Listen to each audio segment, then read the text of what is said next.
Hi friends, ఈరోజు మీకు bagara rice Andhra స్టైల్లో ఎలా వండాలో మీకు చేసి చూపిస్తానండి. ఇది బగారా రైసే కానీ మనం పచ్చి రైలు వేసి వండుతున్నామండి. ఈ రైస్ అయితే మాత్రం సూపర్ ఉంటుంది. చూడండి, రైస్ ముందుగా 2 గంటల ముందు నానబెట్టుకోవాలండి. శుభ్రంగా కడిగేసిన తర్వాత నానబెట్టుకొని పక్కన పెట్టుకోవాలి. బగారా రైస్ అయితే మనం మిక్సర్ చేసి తింటున్నామండి. అదిరిపోద్ది. టేస్ట్ అయితే మాత్రం సూపర్ ఉంటుంది. ఎక్కడ స్కిప్ చేయకుండా చూడండి. ముందుగా పాన్ ఎడికిన తర్వాత మంచి నూనె 5 టేబుల్ స్పూన్ ఆయిల్ వేసుకోవాలండి. తర్వాత గరం మసాలా సామాన్లు కూడా ఒకటి వేసుకోవాలి. చెక్క, దాల్చిన చెక్క వేసుకోవాలి. 1 ఇంచు ఉంటుంది. అనాస పువ్వు, అలాగే మరాఠీ మొక్కలు, అలాగే యాలకులు, మిరియాలు కూడా వేసుకోవాలండి. మంచి ఫ్లేవర్ వస్తుంది. మిరియాలు, షాజీరా ఇవన్నీ కూడా రోస్ట్గా వేపేసుకోవాలి. దాంతోపాటు పచ్చిమిర్చి కూడా వేసేసుకోవాలి. అంతే కదండి. ఉల్లిపాయ ముక్కలు కూడా, తరిగిన ఉల్లిపాయ ముక్కలు కొద్దిగా పెద్దగా తరుగుకోవాలి. ఉల్లిపాయ ముక్కలు కూడా వేసుకోవాలి. ఇవన్నీ కూడా వేపుకోవాలి.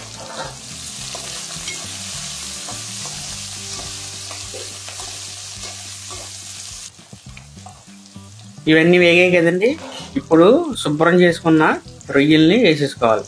ఈ రొయ్యలు ఎందుకు వేస్తున్నాం అంటే ఫ్లేవర్ కోసం అండి. ఈ ఫ్లేవర్ మాత్రం చాలా బాగుంటుంది. బగారా రైస్ ఇది ఒక వెరైటీ. మీరు ఇలా రొయ్యలు వేసి వండితే మాత్రం చాలా సూపర్ ఉంటుంది. అలాగే పసుపు వేసేసుకోవాలి.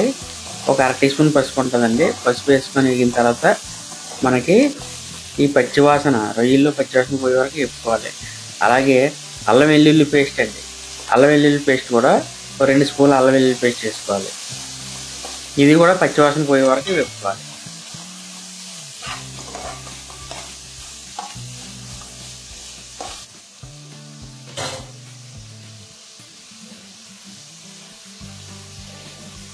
రుచికి సరిపడంత కల్లుప్పును కూడా వేసుకోవాలండి. మేమైతే కల్లుప్పునే ప్రిఫర్ చేస్తాము. ఎందుకంటే కల్లుప్పు అండి మంచిది. సాల్ట్ అనుకోండి, సాల్ట్ అంటే మనం ఫ్రైలు కట్ అయితే సాల్ట్ వేసుకోవచ్చు, కానీ ఇప్పుడైతే కల్లుప్పే బెస్ట్. అడుగు పడుతుందంటే కాస్త వాటర్ కూడా వేసుకోవాలి. 1 స్పూన్ కారం కూడా వేసుకోవాలండి.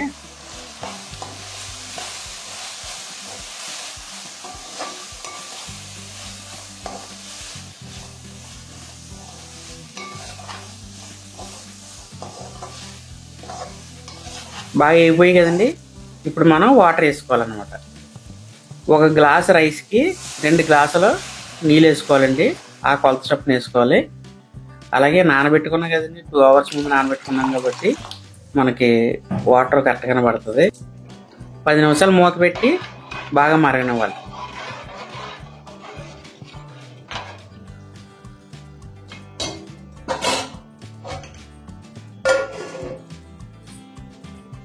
పది నిమిషాలు అయిందండి. మూత తీసి చూద్దాం. చూసారా, బాగా మరిగిపోయింది. ఇప్పుడు మనం ఉప్పు చూసుకోవాలి. ఉప్పు ఇందా తక్కువ వేసామండి. ఇప్పుడు మళ్ళీ ఉప్పు చూసుకొని కాస్త ఉప్పును కూడా వేసుకుందాం. ఇంకా కాస్త ఉప్పు పడుతుంది. ఇప్పుడు ఉప్పు వేసుకుందాం.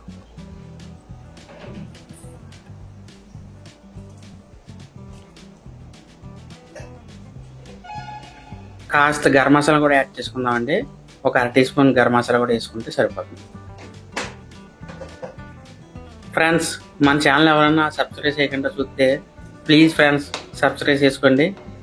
అలాగే లైక్ కూడా కొట్టండి ఫ్రెండ్స్.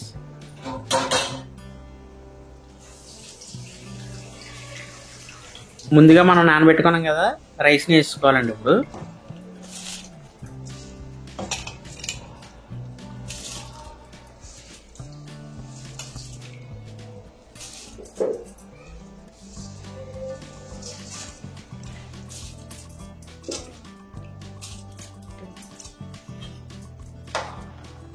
రైస్ అంతా వేసాం కదండి. మళ్ళీ మూత పెట్టి ఒక 10 నిమిషాలు లో ఫ్లేమ్లో ఉడికించుకోవాలి. మధ్యలో ఒకసారి మూత తీసి చూసుకోవాలండి. ఒకసారి రైస్ని అంతా కూడా అటు ఇటు కలుపుకున్న తర్వాత మనం కాస్త కొత్తిమీర, కాస్త నెయ్యిని కూడా వేసుకొని అప్పుడు మళ్ళీ మూత పెట్టేసుకోవాలి. కాస్త కొత్తిమీర వేసారండి. అలాగే పుదీనా కూడా వేసారండి. పుదీనా, కొత్తిమీర వేసారు. ఇప్పుడు బర్రె నెయ్యి, అదే అండి గేదె నెయ్యి కూడా ఒక స్పూన్కి ఏదైనా వేసుకోవాలండి. ఈ నెయ్యి ఇష్టపడే వాళ్ళు కాస్త ఎక్కువ వేసుకోవచ్చు, పర్వాలేదు. మనకి ఫ్లేవర్ కోసమే వేస్తున్నామండి. ఇప్పుడు మళ్ళీ మూత పెట్టి ఒక 10 నిమిషాలు అలాగే లో ఫ్లేమ్లో ఉడికించుకోవాలండి. ఓకే, 10 నిమిషాలు అయింది చూడండి. వేడి వేడి బగారా రైస్ రెడీ అయిపోయిందండి. ఫ్రెండ్స్, ఈ బగారా రైస్ చికెన్లోకి కానీ మటన్లోకి కానీ కూర వండుకొని ఈ బగారా రైస్ కలుపుకొని తింటే ఉంటుంది ఫ్రెండ్స్, సూపర్ ఉంటుంది. టేస్ట్ అయితే మాత్రం అదిరిపోద్ది. ఒక్కసారి ఇలా ట్రై చేయండి. ఈ ఆంధ్ర స్టైల్ బగారా రైస్ మీరు కూడా ఒకసారి ట్రై చేయండి ఫ్రెండ్స్. రైలు వేసుకొని సూపర్ ఉంటుంది. Okay friends, thank you.